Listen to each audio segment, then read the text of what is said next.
oh haleluya amavi yanjye apfukamira Uwiteka amaboko yanjye azamura icyubahiro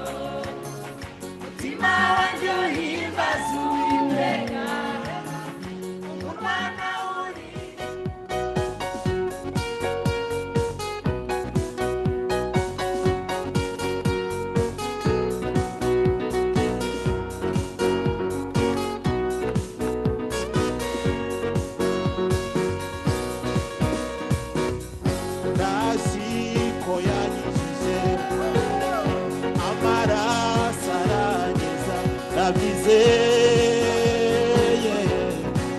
Nabyizeye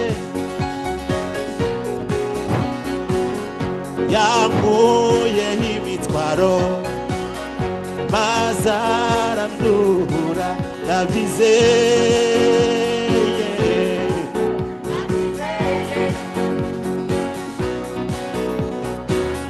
ndazi ko yanyijije amaraso aranyeza nabyizeye twese nabyizeye yankuyeho imitwaro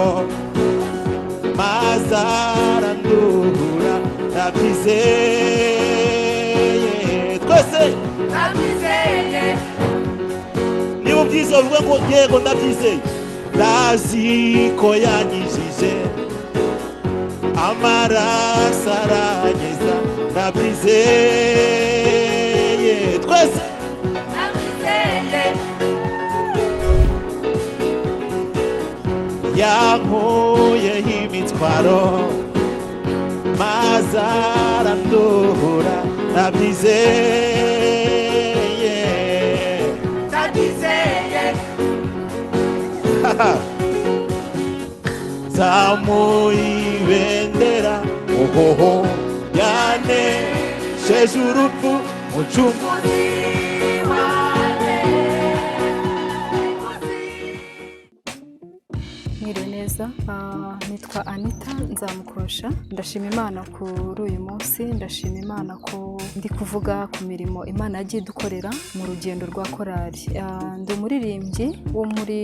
Good News Mission korali yacu yitwa Aromas Sweet Aroma ndashima Imana cyane mu rugendo rwa korali twagiye tubonamo imirimo y'Imana cyane by'umwihariko kuri uyu munsi twagize konseri ariko twabonyemo ubuntu bw'Imana cyane twagiye tubona ko Imana iri mu ruhande rwacu twagiye tubona uburyo Imana inatwigishirizamo uko dukwiye gushyira hamwe ariko twagiye tubona imirimo y'Imana itangaje muri uru rugendo rwa korali turasaba bene data gukomeza kutuba hafi n'amasengesho kugira ngo tubashe gutera intambwe kandi nkuko turi korali ya mbere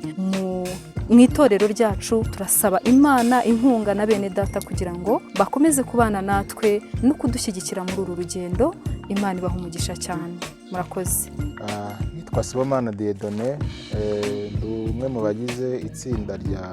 Aroma Choir nishimiye konseri twagize uyu munsi turashima Imana ko yabanye natwe ikadufasha mu itegura ryayo twabonyemo imirimo y'Imana none konseri yacu yagenze neza turashimira abantu bose badufashije turashimira abantu bose bitabiriye konseri turashimira abantu itorero ryabanye natwe muri gahunda mu by'ukuri mu itegurwa ry'iyi konseri twaboneyemo imirimo y'Imana niyo mpamvu twizera ko Imana izakomeza kudufasha no mu bindi bihe biri imbere rero turanezewe cyane ku bwa bene data bifatanyije natwe muri iyi konseri turanezerewe cyane ko twayagiriyemo ibihe byiza Imana iduhana umugisha twese amen. Murakoze nitwa Kabasinga Marie Grace ndi umukristo wa Good News Mission mvuye muri konseri yabo itorero ryacu rifite